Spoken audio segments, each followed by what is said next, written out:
आज हम NMIMS 2026 के पोस्ट ग्रेजुएट छात्रों के लिए आए एक प्रोजेक्ट गाइडलाइन ड्राफ्ट की समीक्षा कर रहे हैं। तो बिना किसी देरी के सीधे शुरू करते हैं। बिल्कुल। और अगर हम सबसे पहले इस ड्राफ्ट की टोन और स्टाइल की बात करें ना, तो मुझे लगता है यहाँ सबसे बड़ा बदलाव किया जा सकता है। राइट, टोन का इशू। हाँ, क्योंकि वर्तमान ड्राफ्ट में अगर आप देखें तो बहुत सारे वेरी इंपॉर्टेंट और वो चेतावनी वाले इमोजी हैं। हाँ, वो रेड अलर्ट वाले सायरन और पॉइंटर्स। एग्जैक्टली।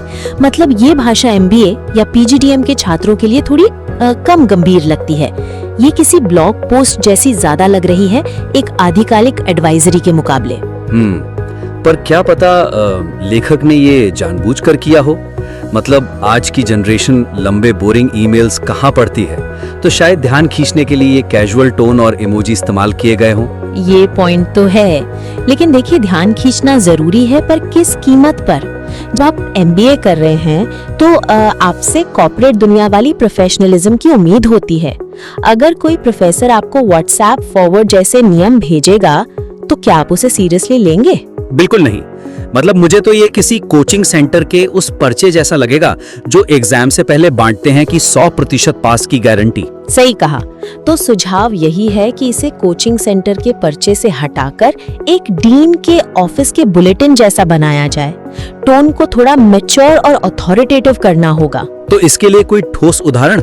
मतलब वो इसे ठीक कैसे करे? जैसे एक हेडिंग है स्ट्रिक्ट प्लेजरिज्म रूल्स और उसके साथ डेंजर वाला इमोजी है। इसे बदलकर वो mandatory academic integrity and originality standards लिख सकते हैं। ओह हाँ, ये तो काफी भारी और संस्थागत लग रहा है सुनने में ही। और एक जगह उन्होंने लिखा है कि using them blindly equals risk of plagiarism issues. इसे हटाकर उन्हें लिखना चाहिए कि छात्रों से सख्त एकेडमिक सत्यनिष्ठा की उम्मीद की जाती है। राइट।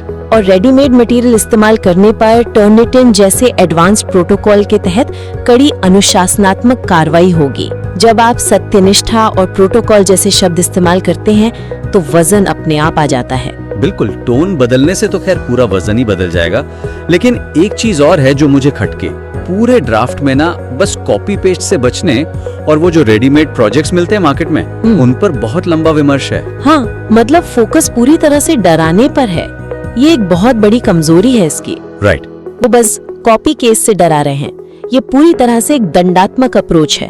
वो ये नहीं बता रहे कि भाई अगर आप खुद की ओरिजिनल कस्टम रिसर्च करेंगे तो आपको प्रोफेशनली क्या फायदा होगा। हम भी लिख दिए, मतलब 300 रुपए से लेकर 6000 रुपए तक। बिल्कुल, ये तो एक तरह से उनका विज्ञापन करने वाली बात हो गई है ना। मतलब कोई स्टूडेंट जो शायद पहले इस बारे में सोच भी नहीं रहा था, वो पढ़ेगा कि अरे 300 रुपए में पूरा MBA प्रोजेक्ट मिल रहा है, तो मैं खुद मेहनत क्यों करूं, मैं तो खरीद ही लेता हूं। एग्जैक्टली। साइकोलॉजी यही कहती है कि अगर आप किसी शॉर्टकट का रास्ता और उसकी कीमत बता देंगे तो स्ट्रेस में बैठा स्टूडेंट अक्सर वही शॉर्टकट लेगा। हाँ, वो तो है। तो सुझाव ये है कि ये मार्केट की डिटेल्स और कीमतों वाली बात पूरी तरह हटा दी जाए। फोकस एकदम ऊपर उठाना होगा। तो फिर फोकस किस चीज पर रखा जाए? मतलब शॉर्टकट लेने से कैसे रोके उन्हें? फोकस इस बात पर होना चाहिए कि कस्टम रिसर्च क्यों जरूरी है। उन्हें समझाएं कि जब आप असली डेटा और ओरिजिनल केस स्टडी इस्तेमाल करते हैं तो आपकी एनालिटिकल स्किल्स कैसे डेवलप होती हैं। राइट। और यही वो चीज है जिस पर यूनिवर्सिटी आपको टेस्ट कर रही है और आपको 30% इंटरनल मार्क्स दे रही है।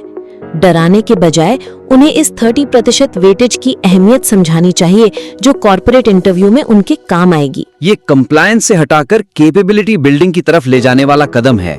पर अगर हम ठोस उदाहरण दें तो एक जगह ड्राफ्ट में लिखा है always rewrite in your own words. ये काफी स्कूल लेवल का लगता है। हाँ, मतलब स्टूडेंट सोचेगा कि उसे बस एक पैराफ्रेजिंग टूल बनना है। बिल्कुल। तो इसके बजाय उन्हें कहना चाहिए कि सॉल्ट प्रोजेक्ट्स को सिर्फ एक स्ट्रक्चरल समझ के लिए एक रेफरेंस की तरह इस्तेमाल करें।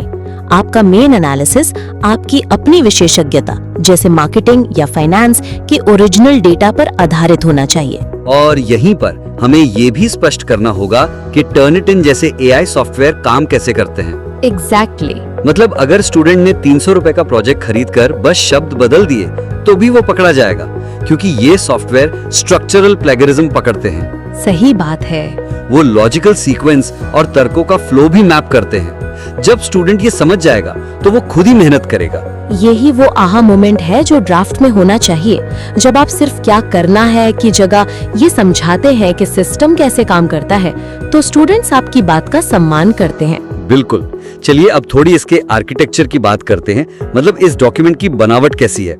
मैंने देखा कि उन्होंने कुछ अनिवार्य बातें बताई हैं जो प्रोजेक्ट में होनी चाहिए, जैसे इंट्रोडक्शन, कॉन्सेप्ट, एप्लीकेशन और कंक्लूजन। हाँ, ये बहुत काम की जानकारी है, लेकिन ये बहुत अंदर छुपी हुई है। यही मैं कहने वाला था, ये तीसरे सेक्शन में कहीं जाकर गहराई में दबी है। ये इसकी बहुत बड़ी कमजोरी है। एक स्टूडेंट जब किसी गाइडलाइन को पढ़ना शुरू करता है तो वो बस यही खोज रहा होता है कि मुझे वास्तव में करना क्या है, पहला स्टेप क्या है। पर क्या हम ये नहीं मान सकते कि अगर वो पोस्ट ग्रेजुएट स्टूडेंट है तो वो पूरा डॉक्यूमेंट पढ़ेगा ही? ये थोड़ा आइडियल सोचना हो गया। असल में क्या होता है ना, अगर शुरू में बस चेतावनियां और नियम मिलेंगे तो वो फोकस खो देगा। पेज 3 या 4 तक पहुंचते पहुंचते उसकी मोटिवेशन खत्म हो जाएगी। अच्छा। इसे मनोविज्ञान में कॉग्निटिव ओवरलोड कहते हैं। आप सबसे जरूरी प्रैक्टिकल जानकारी को कभी पीछे नहीं छुपाते। तर्कसंगत है। तो अगर हम इसे सुधारना चाहें तो सुझाव सीधा है, इस फॉर्मेटिंग और स्ट्रक्चर वाले हिस्से को एकदम फ्रंट एंड सेंटर में लाया जाए। बिल्कुल, इससे डॉक्यूमेंट का मेन ढांचा बना दें और इसी फ्रेमवर्क के जरिए बाकी सारी बातें स्पष्ट रूप से समझाई जाए। जैसे अगर वो कहते हैं कि ट्रेंडिंग टॉपिक चुनो, तो ये भी दिखाएं कि उस टॉपिक को इस ढांचे में फिट कैसे करना है। इसके लिए कोई ठोस उदाहरण दे सकते हैं हम, ताकि राइटर को एकदम क्लियर हो जाए। हाँ, मान लीजिए कि राइटर परिचय के तुरंत बाद मैंडेटरी प्रोजेक्ट फ्रेमवर्क का एक नया सेक्शन बनाता है। राइट। अब उदाहरण के लिए दिखाएं कि अगर कोई स्टूडेंट ऑपरेशंस में सप्लाई चेन एफिशिएंसी का टॉपिक लेता है तो उसे क्या करना होगा। पहले इंट्रो में वो इंडस्ट्री की दिक्कतें बताएगा, फिर कॉन्सेप्ट में वो 6 सिग्मा या जस्ट इन टाइम थ्योरी लिखेगा। राइट। और फिर एप्लीकेशन में वो अमेज़न या मारुति सुजुकी का असली डेटा डालकर दिखाएगा कि उन्होंने इस थ्योरी को कैसे लागू किया। बिल्कुल। और कंक्लूजन में उस डेटा संचालित एनालिसिस का फाइनल रिजल्ट। ये तो बहुत आसान और क्लियर हो गया। मैं एक बात और जोड़ूंगा यहाँ कि इसे सिर्फ एक चेकलिस्ट की तरह पेश नहीं करना चाहिए। हाँ, वरना वो एक बोझ लगेगा कि एक और नियम आ गया। एग्जैक्टली। हम इसे एक सक्सेस ब्लूप्रिंट की तरह क्यों ना पेश करें। हम ड्राफ्ट में लिख सकते हैं कि यदि आप इस सटीक 4 स्टेप ढांचे का पालन करते हैं और इसमें असली डेटा भरते हैं तो आपके 30% मार्क्स लगभग सुरक्षित हैं। एकदम सही बात है। चेकलिस्ट उबाऊ होती है, लेकिन ब्लूप्रिंट सफलता का रास्ता दिखाते हैं।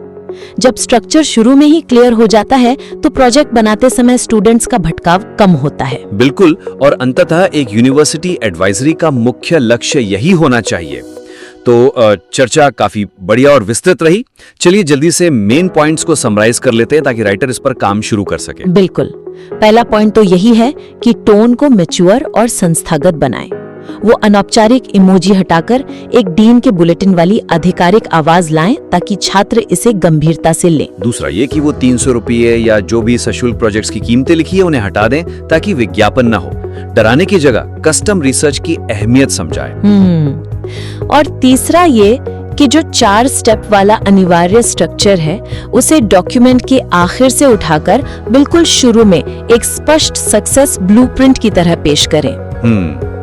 हमें पूरी उम्मीद है कि इन 3 बदलावों से इस गाइडलाइन का प्रभाव और पठनीयता कई गुना बढ़ जाएगी। श्रोता को हमारा यही दृढ़ सुझाव है कि इन बातों को अपने ड्राफ्ट में लागू करें और फिर से हमें भेजें ताकि हम देख सकें कि फाइनल ड्राफ्ट कैसा बना है। बिल्कुल, हम उसका इंतजार करेंगे। चलिए आज के लिए इतना ही। जुड़ने के लिए धन्यवाद।